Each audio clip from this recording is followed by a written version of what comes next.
Hey guys, BlueCommander here and welcome back to another video.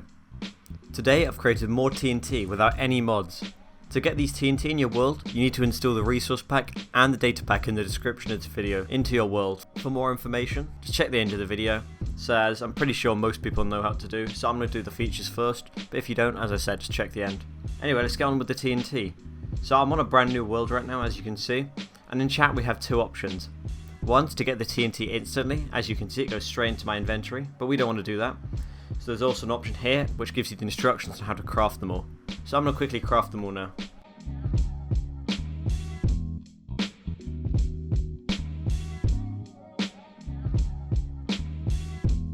Okay, great. So as you can see, I now have every single one of the new 10 TNTs.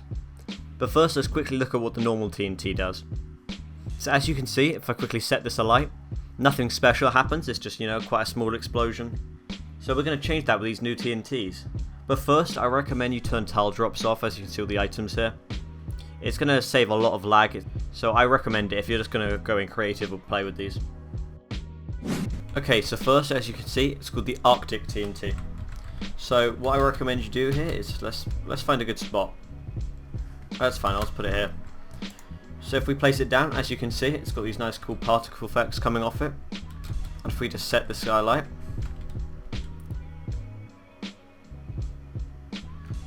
and as you can see, it's a bit like a normal explosion, but we also get lots of snowmen, which for some reason died. I guess maybe they're in the desert, I'm not sure. But we also get these cool blocks here, so you can harvest some blue ice, you can harvest lots of different types of ice and snow and things. And I think it's really cool. We can place a couple of these down. There we go. But anyway, let's move on to the Nether TNT. So the Nether TNT, if I just place down here, it's a bit like that one, but it kind of moves the Nether into your world. And if I just set this alight, as you can see, a much bigger explosion. We get fire everywhere. We get these Nether related blocks, and we also get some ghasts. So this could be really good if you're trying to farm some ghast, Nether, what they call ghast tiers. And it's also kind of just really fun to play around with. So let's go over to this village here. I think I saw one over here. Here it is. Okay, so let's just find a spot to place this down. Excuse my really bad chunk loading, I don't know what's happening here. But let's just place it on top of this house, why not? Alright, I'll place it here next to the house. As you can see, it's been absolutely destroyed. Well, I mean, mostly anyway. And we've also kind of left a bit of crater. So next we've got the sponge TNT. As you can imagine, what this does is it clears water and lava. So if we just set this alight, it doesn't actually do any explosion, but it completely removes the water. So this is best if you're in an ocean or something. So let me quickly find one. Okay, so as you can see, we're in the middle of an ocean right now. So let's just find a spot here to place sponge TNT down. I'll say just here looks good. So you might notice sometimes you see a quick flash of a normal TNT, but considering it doesn't replace any blocks in the game to add these 10 new TNTs, I think it's kind of like a worthwhile exchange, if you know what I mean. But as you can see, we completely destroyed all the water. It's all flooding back because we're in the middle of an ocean, obviously. But if we place down a lot of these, so let's quickly try. Let's do this.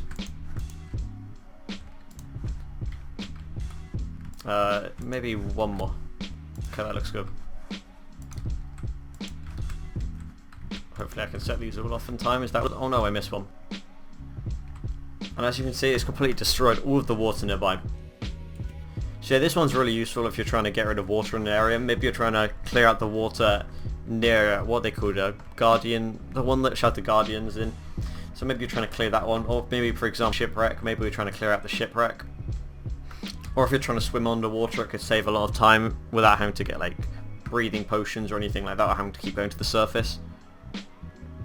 So yeah, that's really cool. Let's move on to the next one, which is Anvil TNT. Let me just quickly find a way out of this destroyed ocean.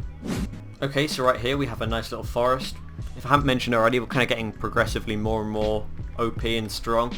So these were kind of the weak ones. And then by the time we get to the end, we've got a nuclear TNT, which I can't really load without lagging out for a long time. But anyway, let's just place down this one. This is the Anvil TNT. As you can see, I quite like this texture. It's got a nice little anvil there. And if I just place it down, we'll see loads of anvils fall from the sky. There we go. Some nice anvil rain. They're going for a while, I'm not going to lie. So if you place this near anyone, they don't really have a chance of surviving, because the chances of them escaping this are very unlikely. Let's place down another one. See if we can kill these cows over here. Oh, and some chickens. Hopefully they're not sheltered.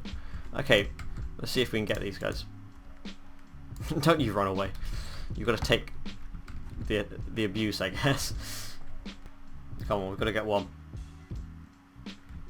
Quite often the anvils get destroyed if they're too high up, but you know, they still deal the damage. As you can see, we managed to kill one. I don't know why that excited me so much. Oh, and that's another one dead. And did the one over here die? I think the one over here died as well. So that's like a 75% kill rate, which is pretty good to go by. Next we've got the Seismic TNT. So this one I really like. They used as a data pack I made a while ago called like, I can't remember what it was called, but it basically turns any block into a falling sand or a falling block. So this kind of uses that, it kind of chucks them into the air. So it chucks the blocks into the air around it in a circle, and then it explodes them away. As you can see them flying away. And now we've got a little circle here. So the best way to demonstrate this is if I quickly go /fill, and I make like a little diamond pad. It works with any block. I'm going to quickly turn my render distance down. That's better. Not that. There we go.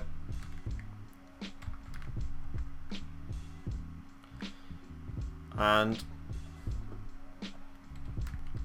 as you can see, they're now all spread up around. So yeah, this one's really cool. It's one of my favourite ones, which, well, we've got some cool ones to come. But that one's definitely up there and one of my favourites. Okay, so next we've got the split TNT. So what this basically does is it duplicates several times and then it explodes them all. So if I just place it down, the best way to do it is kind of just demonstrate. So as you can see, instead of exploding when this goes off, it's actually going to quadruple in size. Oh no, it's even more, times it's by 8 in size. And then it's going to do that again. As you can see, it's a lot of TNT by this point, and then it explodes all of those. And we've completely destroyed this village right here. That's actually even stronger than I remember it being. Even these blocks are destroyed. That's not updating yet because my PC's terrible. Probably one of the worst PCs I could have demonstrated a more TNT creation on, but nevertheless, as you can see, that's updated now. So let's do another one over here. That might actually get blocked by this here, so we're going to get a more concentrated explosion. It's going to all be in the center because they couldn't spread out as much, as you can see. So yeah, you can imagine if you put this in a 1x1 hole, you'd end up with about 64 TNTs all in the same spot. So this is incredibly powerful considering that its recipe is only a TNT surrounded by gunpowder, I believe. So you get a lot of value out of this. Okay, so we've also got a Volcano TNT. And what this does is it randomly shoots TNT in random directions. And then they'll all explode. Not much to be said about that.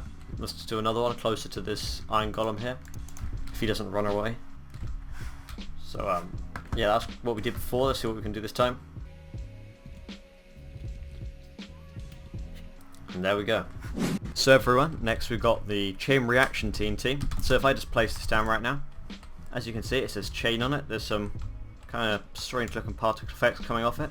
And if I just light this one, what it's going to do is going to set several explosions off in kind of sequence.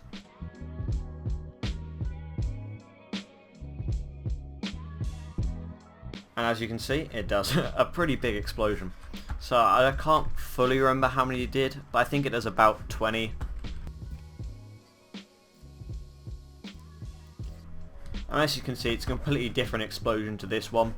So it's kind of random where it's placed every single time. So yeah, you can get really weird kind of looking craters like these. Anyway, moving on, we've got the Void TNT. This is also one of my favourites. If you place it down, it basically digs straight to bedrock for you. So where should we place this? Let's place it like, I think here's good. So it's got this like little nether portal-y texture. I'll just place back. And if I just set this off, I'll just get a bird's eye view so you can easily see.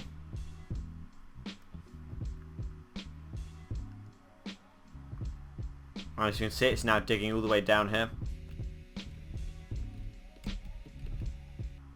We even found diamonds in the process. As you can see, it stops when you get to bedrock. It's varying explosions, so as you can see here, it's quite a large explosion area. At the top it has quite a large explosion area. So yeah, if I set this off in like water for example, oh wrong one, don't wanna do that one quite yet.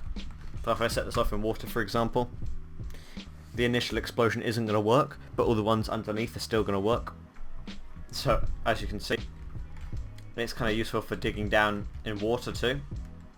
All the water's falling down, but as you can see, this also works at varying heights, so I could place this on like the highest point in the game or something and it's still going to go all the way down to bedrock.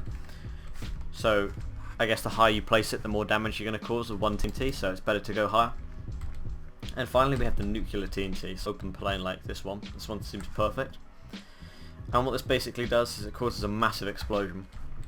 So if I place this down, it's got some kind of warning smoke coming off it. And if I set it off, I kind of get like a ticking noise in the game. I mean, I haven't got my recording to set up to play sound, so that's kind of a problem, but just imagine a ticking. And as you can see, it gets faster and faster, and also there's this really cool flashing. And it's about to go off and my game's about to lag out.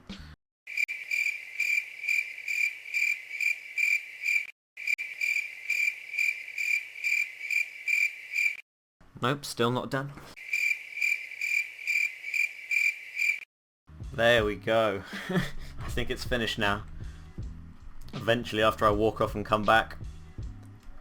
So as you can see, the initial explosion's, you know, fairly big. But what's really powerful here is it causes massive ripples to kind of come off. So as you can see, we've got all these. And overall, definitely a very overpowered weapon, considering the craft it is to make it isn't too expensive. And as you can see, there's fire over here from the ripples as well. So as you can see, there's a couple of ripples coming off here still from that explosion. So it definitely does travel a long way. I guess it's kind of the nuclear waste kind of being released from the nuclear TNT. Oh, and up here. So yeah, definitely more powerful than first appeared. Over here too. Down here. Over here. It's kind of causing all the living vegetation to be destroyed from the nuclear waste. Anyway, now I'll quickly show you how to install this in your world. First, go to the description of this video and click the link to my website. When you've done that, you want to click the button which says to download the resource pack. Once it's downloaded, open your downloads folder and also open your resource pack folder like so. Drag and drop the resource pack into your resource pack folder and then reopen the resource pack menu and you should see it. Then just enable it and then return back to the home screen. Now you want to download the data pack by pressing this button here. Then choose a world you want to add this creation into, select it and open its world folder like so. Drag this download into the worlds folder's data pack folder and then go back into game and type /reload and you will see the message in chat as shown in the beginning of this video. So yeah, that's pretty much all the TNTs. I hope you all enjoyed them. If you did, be sure to leave a like and I'll see you in the next video. I hope to see you all next time and yeah, bye.